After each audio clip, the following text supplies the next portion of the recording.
Louis, you really let me down. Hello. Very exciting because I have Chain of Thoughts and I'm gonna start it. I'm gonna start it today. I'm so excited. It's been out for a few days, so I've seen some people read it and there have been some mixed things. So I'm a bit nervous, to be honest, because obviously I'm so excited and I loved Chain of Gold and Chain of Iron so much. But I need to know what happens. I'm actually like, my excitement is sky high for this. So I'm actually going to the park to do some reading with my friend Sasha, aka Vixella. She's here in Sydney, so we met up the other day and we're gonna meet again for some reading. And I'm very excited. I'm going to be reading this, obviously, and yeah, I cannot wait. But like I said, I'm also nervous. And I'm also nervous because obviously this is the conclusion to the series, and is it going to be a heartbreaking ending? I don't know. Obviously no spoilers, don't worry. I will keep this spoiler free, but there's illustrations. Oh my god, I just looked at it. Also, this edition, so this is the collector's first edition. Look at this. You can flip the dust jacket if you want, and there's beautiful James. So beautiful. Actually, maybe I'll leave the dust jacket off to bring to the park, but let's go.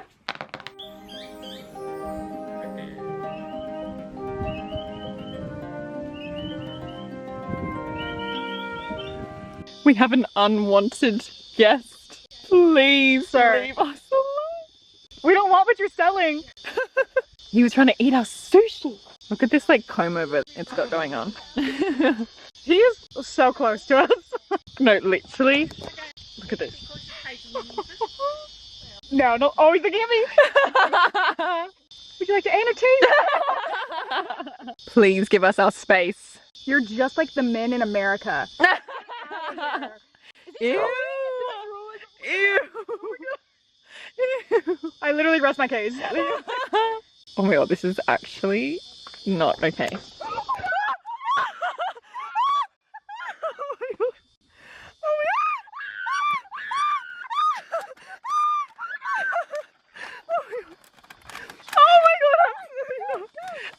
Absolutely not. Absolutely not. Oh my god. Oh my god. Oh god. Oh my god. I'm scared. Oh my god. Please leave us alone. Oh my god. Oh my god. Please. You were so good with getting those packets. They charged at us. You turned the page on my Kindle! Oh my god, please. Hey, leave. Go, go. They're just like, they don't care at all. Go. No, go, get. Okay, no offense to you. Like, you please. Go. Go. Get out. Go. Go. I can't believe I got that on camera. No. No. I've never had that happen before. I love how we're like, it's so serene. So what is it like being a duck? Oh, you don't want to be interviewed? The microphone.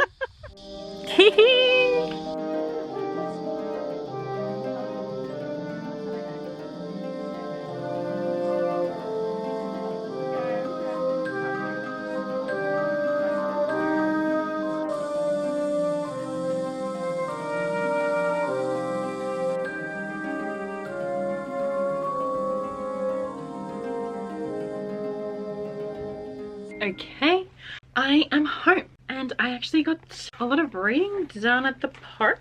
So I got up to page 120 and I stopped at that specific moment because the thing that just happened, I was gasping. I needed a break. I can't believe what just happened. Once again, no spoilers, don't worry, but what? Anyway, I am really enjoying it. I don't think the beginning is like as amazing as the beginning of the first two at the moment, but I guess it's just like a lot of like catching up and stuff like that. But I am nervous for where the story's heading based on what just happened. But obviously loving it. Yeah, I am loving it. I just really adore these characters and this world, but I'm nervous. Also, those freaking ducks, I just can't get over it. The fact we got that on camera. Never trust a duck. I lived by that ever since I got that wisdom from Will Herondale. And then I was like, actually, you know what? Ducks are really cute. It was a hate to love, but is it back to hate? I don't know. What was that about?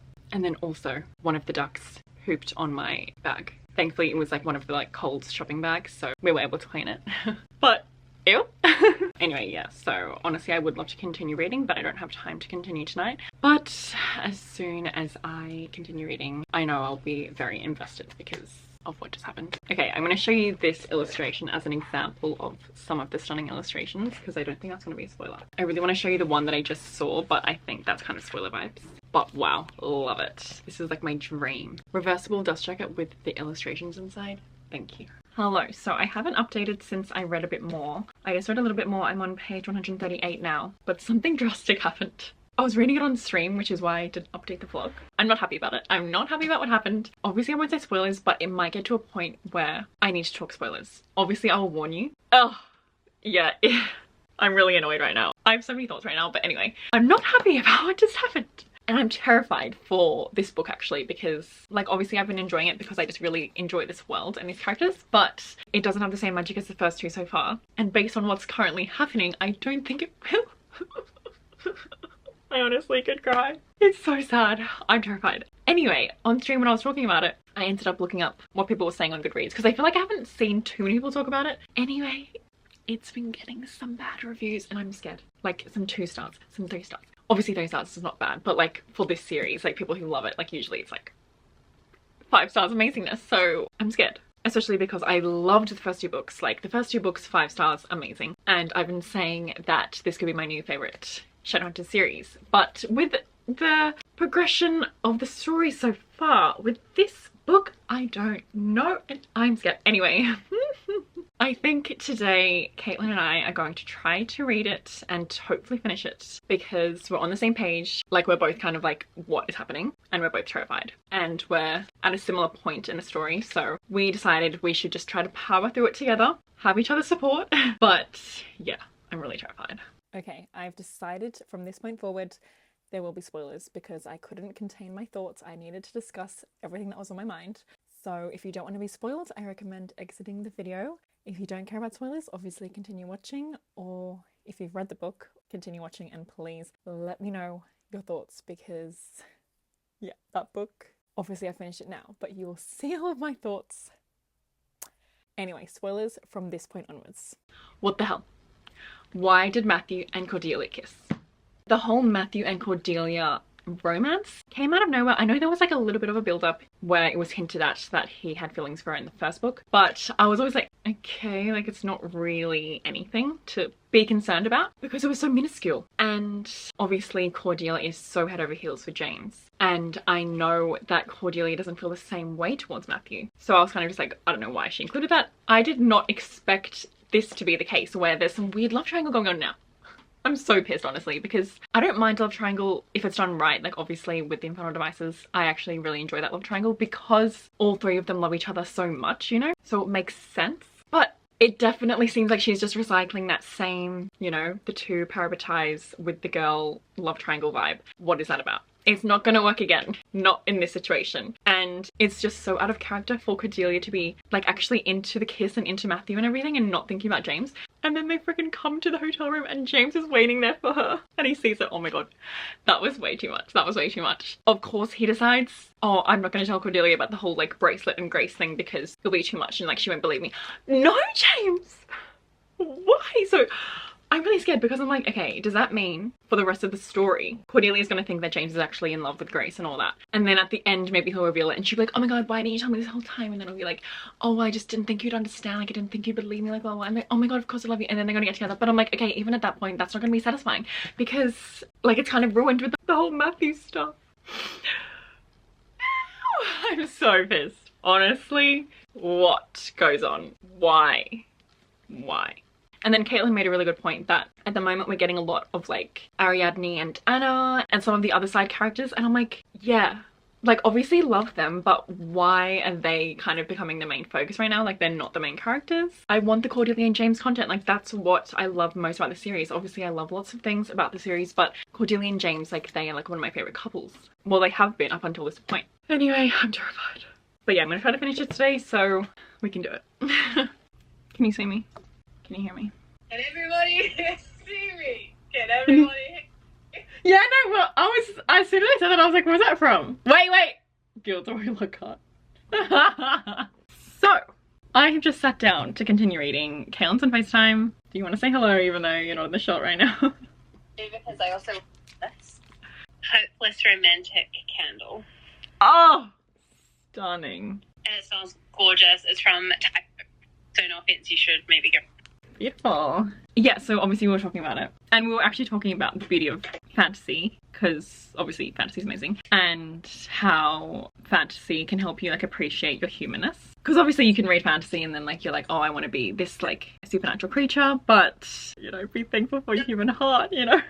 It's like what you said a few times about like, if I actually fully thought through being a vampire and how then you actually feel about immortality and stuff. Exactly. And how so often like the fantastical creatures or people in fantasy will be like, no, literally our 17-year-old human girlie who's our main character, like, you don't get it. You need to appreciate your human life. And I was like, yeah, maybe I do. Exactly. Because yeah, if you really think about it, I don't know about it. Anyway, but then we were like, oh, but I don't know if we're going to find beauty in this.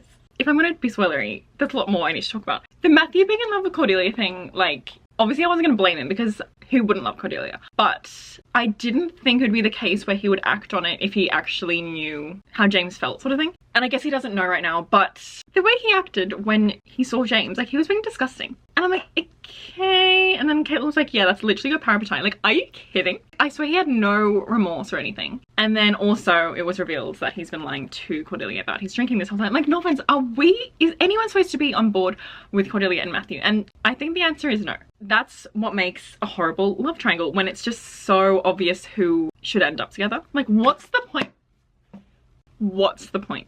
The Matthew Cordelia kissing scene was like 100 pages. Where is that energy for James Cordelia moments scattered throughout the entire 2 previous books?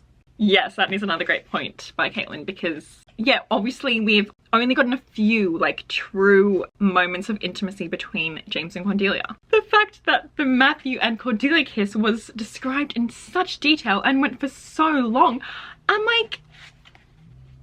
And there was also points where I was like, okay, you know, this is cute objectively, but it's not because it's that, you know, like, I'm not gonna fall for your tricks, Cassandra Clare. No. You're telling me Cordelia would kiss him for like 100 pages, not think of James once? Yeah, she didn't even mention anything about that, did she? It's not like, you know, his lips touched mine and I couldn't help but think this guy fucking nothing compared with James. Like, you know, where the hell's that? Ew, and then James is like, if you love Matthew, then tell me now. I will stop importuning you. I will leave you two to be happy. Like, James! He's actually disgusting. And then she's like, I don't know, James, I need time to think about this. What do you mean? You don't love him. Like, what? And then he's like, more than anything else, he wanted to pull her toward him, to crush his mouth onto hers, to show her with lips and hands what words were inadequate to prove. Freaking do it, weirdo. And then he just left without a question or another word. And then we get to Ariadne chapter, which once again, like I said, like, you know, love her, but no offense, I just don't... I'm scared. Time to be real, FYI. Wow. Do you know what, though? Sorry, I was pouting. What? You are so lucky right now. And you are lucky because you get to film a spoiler-filled vlog about this book. Like, you can just talk about it. Yeah. It's like, how fun is that? Because, like, there have been so many fun moments. Like, I love all the moments with Will. Every time he says something like, Will, I love you, I really yeah. And, like, seeing him being a parent and, like, love James and Lucy so much. I actually hate you, Matthew. What? Page 131. He let the image hover in his mind. His fingers under her chin, turning her face toward him. What are you thinking about, my love? Like, literally, stop it. I love you. The day I've been married to you, I've been the happiest in my life. Yeah. Ew. He told you he loves you. He told you he loves you. He told you he loves you. And then exactly him saying she's wearing a necklace, something lit within him, a small crack, like... Oh, it's actually just so frustrating. Because also the only reason she even thinks that she's into Matthew is because she's like, oh, well, I want someone who actually wants me. And she, like, obviously doesn't believe James wants her because of what she saw with him and Grace. But it's nothing to do with him as a person. Also, I'm pissed because, you know, we got that stunning illustration. Like, obviously this is a stunning illustration of them, but I want that illustration of James. So, just finished chapter 9. Cordelia's kind of just like, you know, Matthew and James, I need my time to like process everything. But I'm like, okay, even then I'm like I get that, but also don't act as if it's like, oh, I need to choose between the two of you. Once again, like I've been saying, she doesn't love Matthew. Like, I understand she must be confused right now, but like, it's just so obvious. Oh my god, when James is like, come home, it doesn't mean you forgive me. I'll apologize 100 times, 1,000 times. We can play chess in front of the fire. We can talk about Paris, about Matthew, Lucy, anything you want. We've always been able to talk. I get it. Once again, I get it.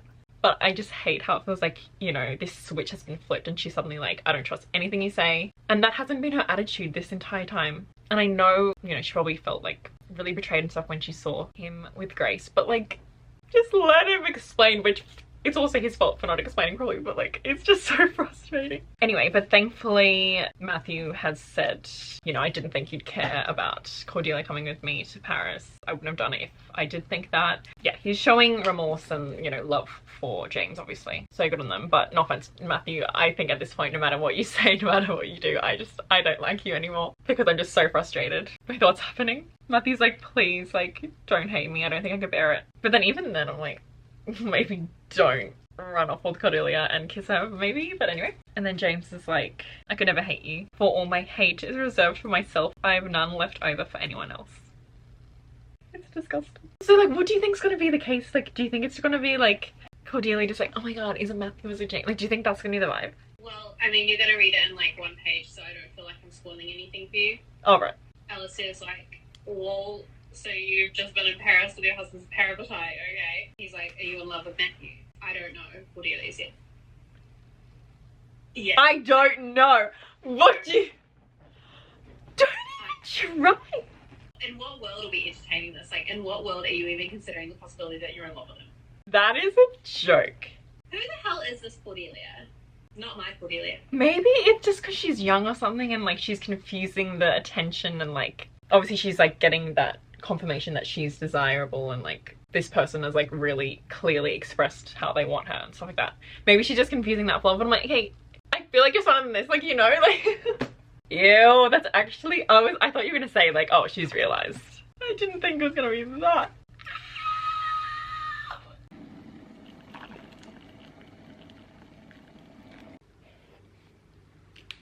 Update. I'm on page 211, chapter 13 now. I definitely won't be finishing this today. I am quite bored right now. I feel like Cordelia will take a long time to like process the Matthew and James situation, so I kind of have a feeling there won't be much romantic development with them for a while. And for now, there's just a lot of focus on the plot. And obviously the plot is interesting to me, but I think I do need the James and Cordelia content to really love it and be invested, because I really liked that balance between the interesting plot and my love for James and Cordelia in the first 2 books. So because we don't have that, I think I'm kind of just like, no offense. Do I want to be reading this right now? I don't know. Like, am I enjoying it? No. And it's sad as... yeah. So my new goal is to get at least to the halfway point, I think. Oh my god, I haven't even got to the next illustration yet. When is that? Caitlin looked at the next picture, so I'm going to as well. Oh, well, it's nice. Yeah. What's going on though? We don't know. I feel like a caged bird right now. No, literally. This is how we feel reading Chain of Thorns. I am pissed.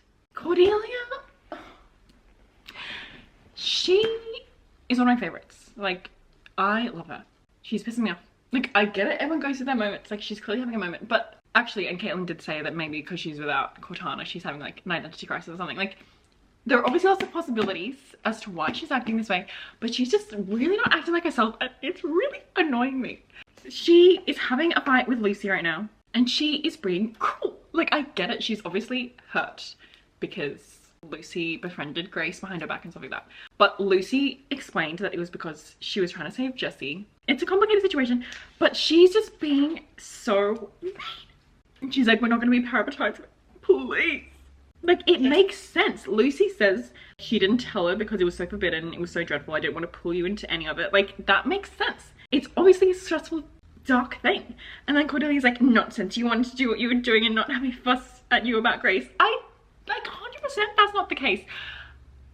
Do you think Lucy wanted to be friends with Grace? Like, no. I can't even speak. It's... Oh, but then exactly Lucy being like, well, I have a few questions for you about the fact that the moment really came with you being Cornwall, you ran up to her to his best friend. You never said anything to me about Matthew. Exactly, because she's never had any feelings for Matthew. Actually, if anyone's watching this and is actually team Matthew, please let me know, because I can't even fathom that as a possibility. Like, if that's how you feel, like, good on you, I guess, but I just can't even. It's just ridiculous. This whole book so far has just been, it's really sad, honestly.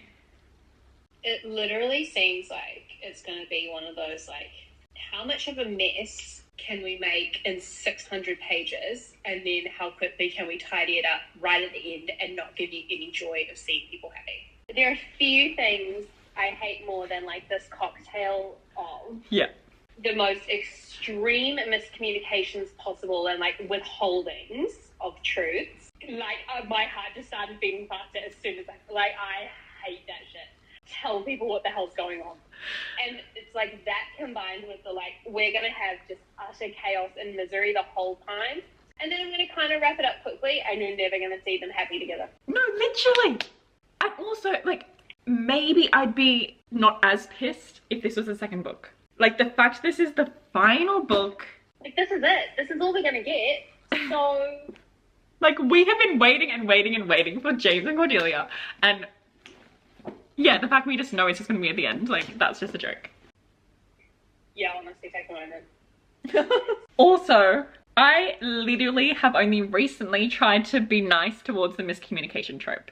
Because Kevin was telling me how, like, it can actually be kind of fun. And I was like, actually, yeah, like, obviously anything can be fun if done right.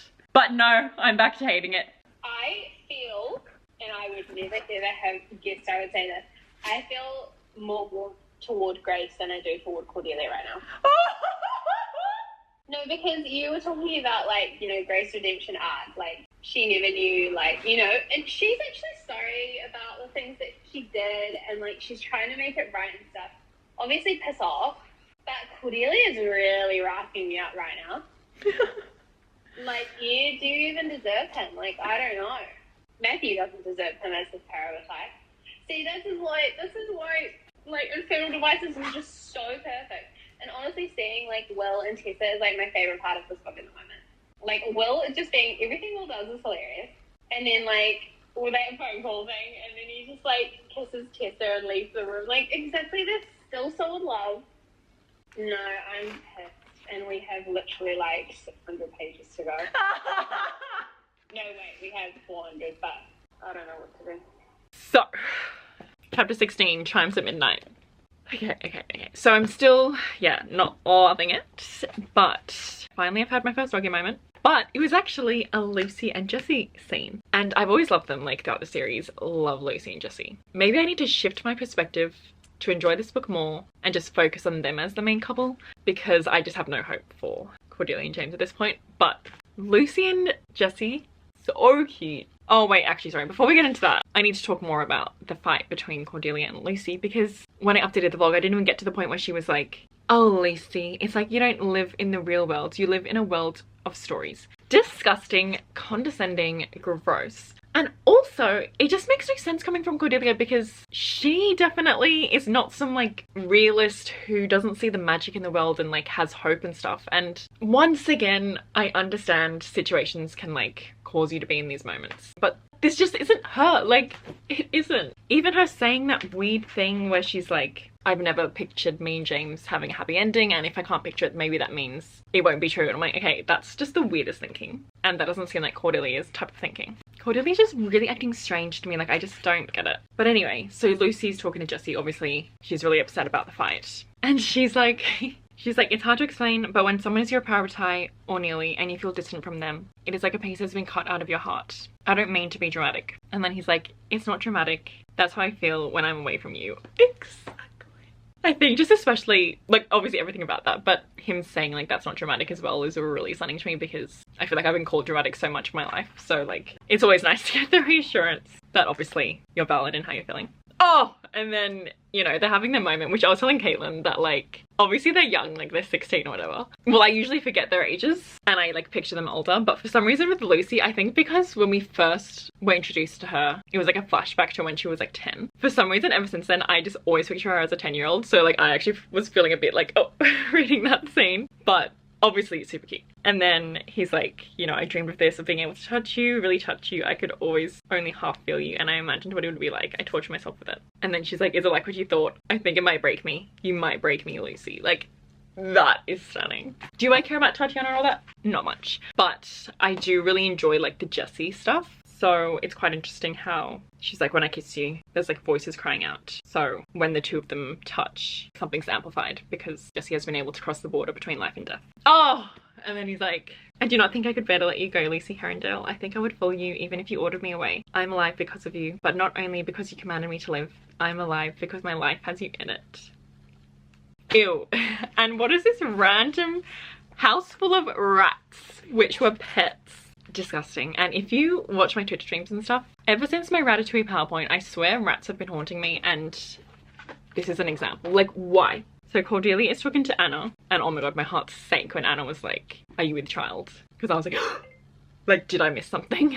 If she was pregnant with Matthew's baby, I don't even know what I would have done. But thankfully she's like, no, we just kissed. Anyway, and so Anna's like trying to say like, James is clearly in love with you. Like, everyone around her is saying it. And it's just so frustrating. Anyway, and she's like, people's feelings change. Cordelia's like, do they? And this pessimistic Cordelia is just so sad to read. And then Anna's like, things are not always as they first appear, when Cordelia told her about the fact she saw him with Grace. And then Anna's like, perhaps you should ask James what really happened that night. Exactly. And then, oh my god, it's such a beautiful part. She's like, when I see James looking at Grace, I see nothing at all. But when I see him looking at you, he is transformed. We all carry a light inside ourselves. It burns with the flame of our souls. But there are other people in our lives who add their own flame to ours, creating a brighter conflagration. James is special. He has always burnt bright, but when he looks at you, his light blazes up like a bonfire. Also, I posted on my Instagram story how I'm currently reading this, and I asked for people's thoughts. And it seems like the consensus is that it is sucky. Least favourite Cassandra Clare ending to a series. Yeah, I've seen a few people say that. By far the worst of the trilogy. Not on the same level as Chain of Goals. I found I was kind of waiting for it to be over. It dragged. Underwhelming and boring. Oh god. Oh god. No, I know. Caitlin's face. And we still haven't even reached the halfway point. You know what I love? How like the lads are talking about everything. And then Chris was like, I wonder, do you think Matthew really loves Cordelia? Like, exactly. Everyone being like, where the hell did this come from? And then Thomas is like, I think for him, Cordelia is a sort of absolution. If she loves him, he imagines it will fix everything broken in his life. Slay, please. Lads are slaying. No, literally though, because that's what it is for Matthew, and then for Cordelia, like I said before, it's only because like she feels that attention from him and everything. Oh, exhausting. It is exhausting. And it's just so sad because it's such a contrast to Chain of Gold and Chain of Iron. And I think especially because Chain of Iron is really fresh, like Caitlin and I read it literally last month. And we had the most like opposite experience to what the current situation is. It was just the most magic. Oh. Yeah, I genuinely like felt like I was disappearing into the world each time. Yeah, exactly. Every second of that book was just stunning. And now this, it's just such a sad moment. And I never would have expected it. Look at my nails though. Pink chrome with the hearts. This is actually the cutest thing ever. Very interesting. $2.95, very interesting. Ew, that's stunning. Okay, so I'm on chapter 20. And what I was reacting to before was James and Cordelia's kiss. You know, any interaction between James and Cordelia in the first two books had me screaming. And I think I recorded my reaction being like, oh, okay. because at first I didn't know how to feel, because obviously it's exciting, but because it's kind of, I mean, I don't want to say it's ruined. I do still really love them, but it's obviously tainted. You know, this whole book has tainted the magic of them for me. So I couldn't fully be like, this is the best thing ever, because even though, yes, it was very cute, like, you know, Cordelia's just so, like, annoying me, and like, it's clear that Cordelia is suppressing her feelings for James because she's scared to experience them or whatever. Like, her whole body screamed at her, be with him, touch him, let him love you. Exactly, Weirdo. Oh, but it's so stunning when he's like, Daisy, he whispered against her mouth. Do you have any idea what it would do to me if something happened to you? Like, ew, that's so stunning. See, actually, I can appreciate it more looking back. Tear my heart into pieces, scatter them across England, but do not harm yourself. And then I loved when he's like, if you die, I will die, and I will haunt you. I'll give you no peace. Love you, James. Ew. Something just occurred to me, because I was having the classic thought, like, I wish we could just, like, turn this on and watch it. And then I was like, oh my god, who should play? Timothy. Yes. Yeah. Timothy for James? Yeah. No, that's what I was thinking. Yeah, like, the dark hair and everything is perfect. No, that's exactly, like, Laurie vibes. Also, Grace and Christopher are talking. Really stunning illustration. And she's like, you know, I want to make amends with the people that I've wronged. And she's like, someone I've hurt is Cordelia. And I'm like, okay, this is quite stunning, because obviously, like I said, I do really feel for Grace, and she's obviously aware of the wrong she's done and wants to do right. So I hope that they can actually be friends. Like, Grace and Cordelia, that'll be a really stunning moment. But interesting, because Lucy is talking to Malcolm about, you know, the connection between her and Jessie, and how, like, when they kissed, she could see or hear the voices crying out. And then Malcolm's like, I suspect that in raising Jessie, you drew on your power in a way you've never done before. And that power is of the shadows in origin. You know that as well as I do, it is possible that in pushing it to its limit, you may forge a channel between yourself and your demon grandfather. Isn't that the demon grandfather who, like, turned into a worm or something? Very fun moment. But yeah, interesting. Like I said, I think the Lucy-Jessie storyline is my favorite. Oh! And then James is like, he's like, I know you believe that I only want you now, that I cannot have you, but it's not true. Do you remember when I gave this to you? He's talking about the necklace, and inside there was a piece of paper. There yet are two things in my destiny, a well to roam through, and a home with thee. The first were nothing, had I still the last. It were the haven of my happiness. It means I would rather have a home with you than all the world. If you cannot believe me now, believe the James who gave you that necklace long before you left for Paris. So good. I will say I am enjoying it a bit more now, and I have reached the point where we said we'd stop, but I might continue reading just for a bit because I'm happy about this. And it's not going exactly where I feared.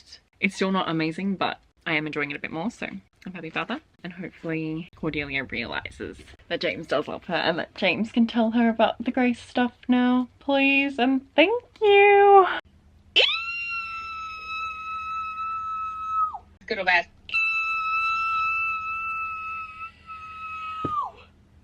Horrendous. Horrendous. Yeah. What? What? Oh my god, he's actually... I actually can't right now. Oh my god. Oh my god. Matthew, I hate you. Okay, so I'm happy that I continued reading because Cordelia has told Matthew. Like, she's realized she obviously loves James, and she has told Matthew, like, sorry. But... oh my god, that scene was so frustrating. So he's like, oh my god, do you think of Paris like I do and stuff? And then she's like, we cannot always be traveling. We cannot always be running away. And I'm like, exactly. And he kisses her and I'm like, okay, weirdo, this is not the time. And does she even want it? Anyway, and then she, like, you know, loses herself in the kiss a bit, which pisses me off. Anyway, and then she's like, there was Matthew in the kiss who she loved. What are you talking about? But I'm hoping it's like a friend love, because obviously, like, they were friends and stuff. But surely it's not a romantic love. Anyway, and then she's like, there was love but not passion. I'm happy she's come to that realization, but I hope you're talking about friendship love.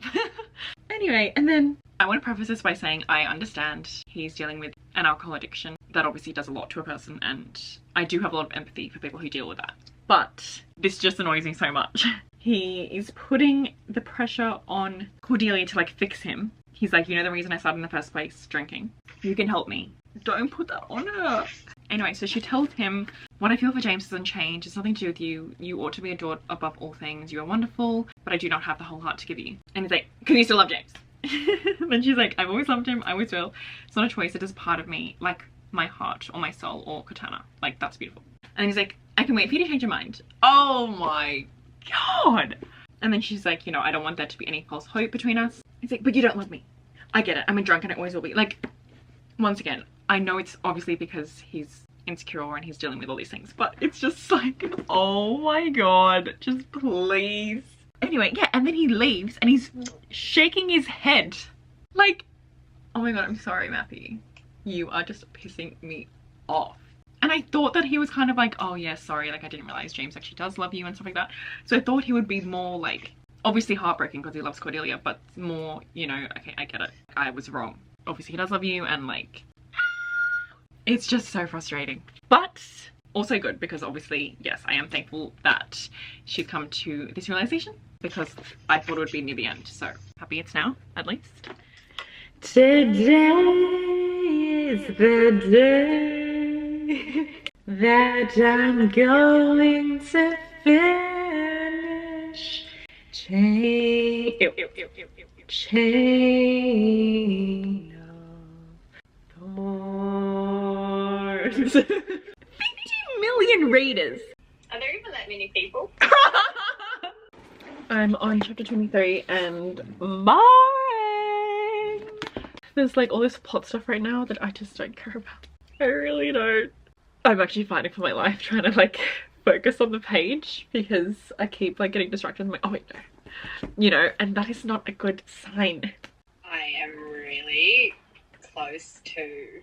Dina. No, I know. I think I'm just really gonna try to skim read and then like surely the ending will be explosive. Well, I hope so. Just give us the James, like Belial, I don't care about you. Chapter 23. I was literally just saying boring, but actually Grace has told Cordelia about the bracelet thing, thank God. So and thank God we didn't have to read it. No, I know. Thank you. Just be like, yeah, it happened. Exactly. And I was like, oh my God, this is getting boring. But then, what's this? What's this? So I need to read it.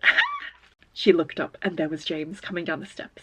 She bolted up the stairs, taking them two at a time. James too began to run. They collided on the landing.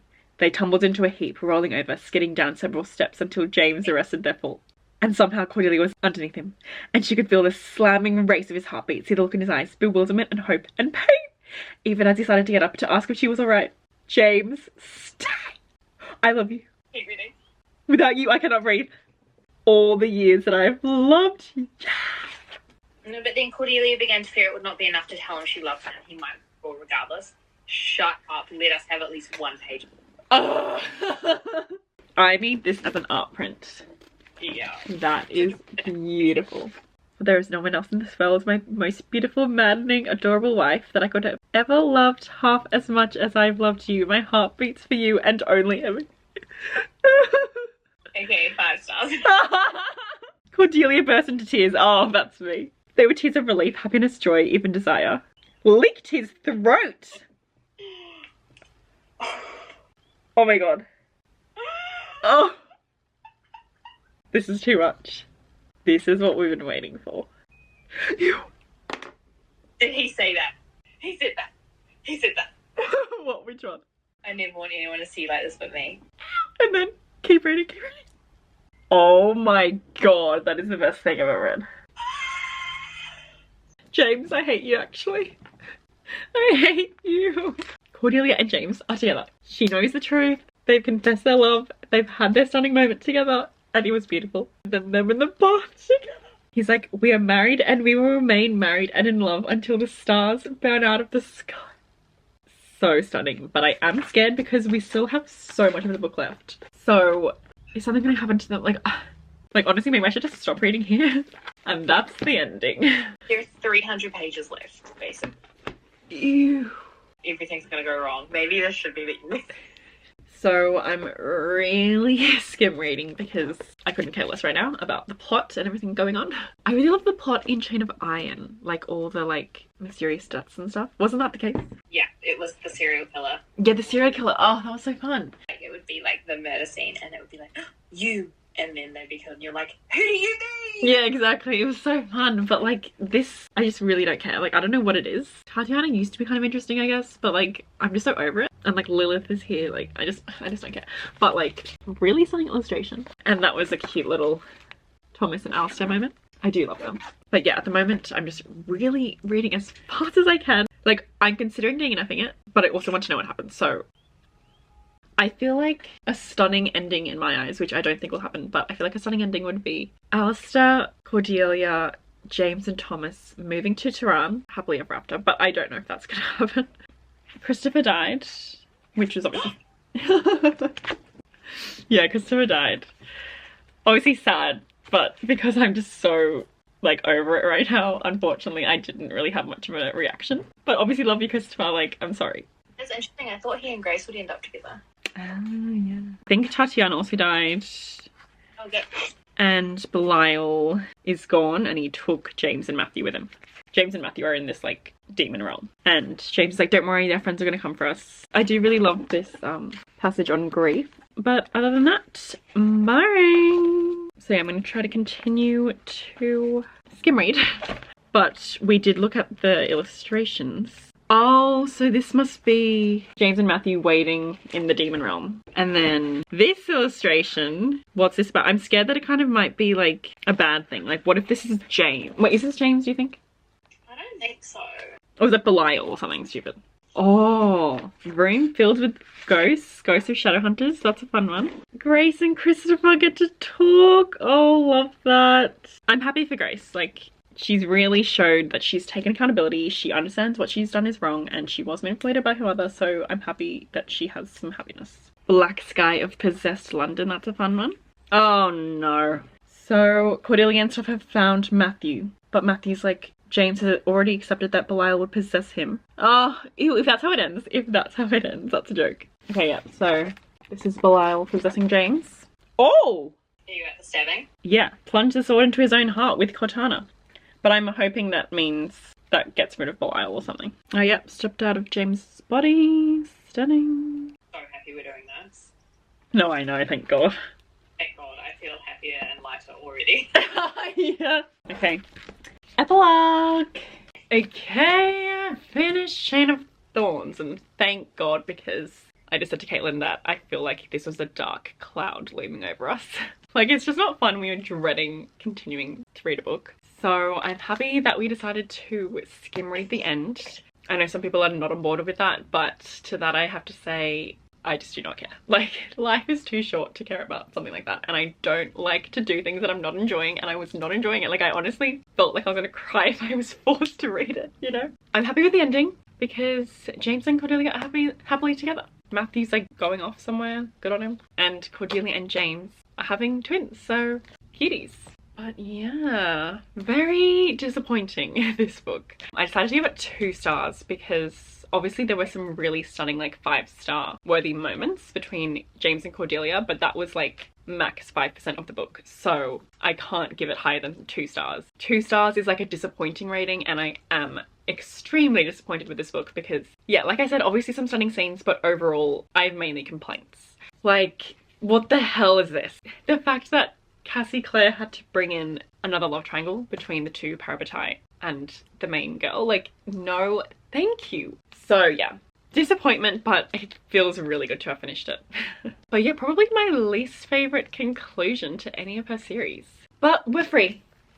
Yeah! Literally, thank God. So if you want to read this book and you're only interested in the James and Cordelia scenes, I would recommend page 331 is a stunning moment. 346, yep, chapter 23, that is absolutely stunning. And then 404 to 405 is stunning. It was worth it to read those moments. So overall, my favourite in the series, Chain of Iron, love you. And I am excited to one day reread Chain of Gold and Chain of Iron. I will not be rereading this, only those certain scenes. Yeah, wow, this series is over. Anyway, that is it for this video. Hope you enjoyed, and let me know your thoughts because I'm really curious. Yeah, if you loved it, like, let me know why. I'm very curious to know. Obviously everyone's entitled to their opinion, and obviously if you loved it, I'm very happy for you. Like, I wish I loved it. I'm excited to have some lunch, so I'm gonna go now. But I will hopefully see you in my next video, and thank you so much for watching this video.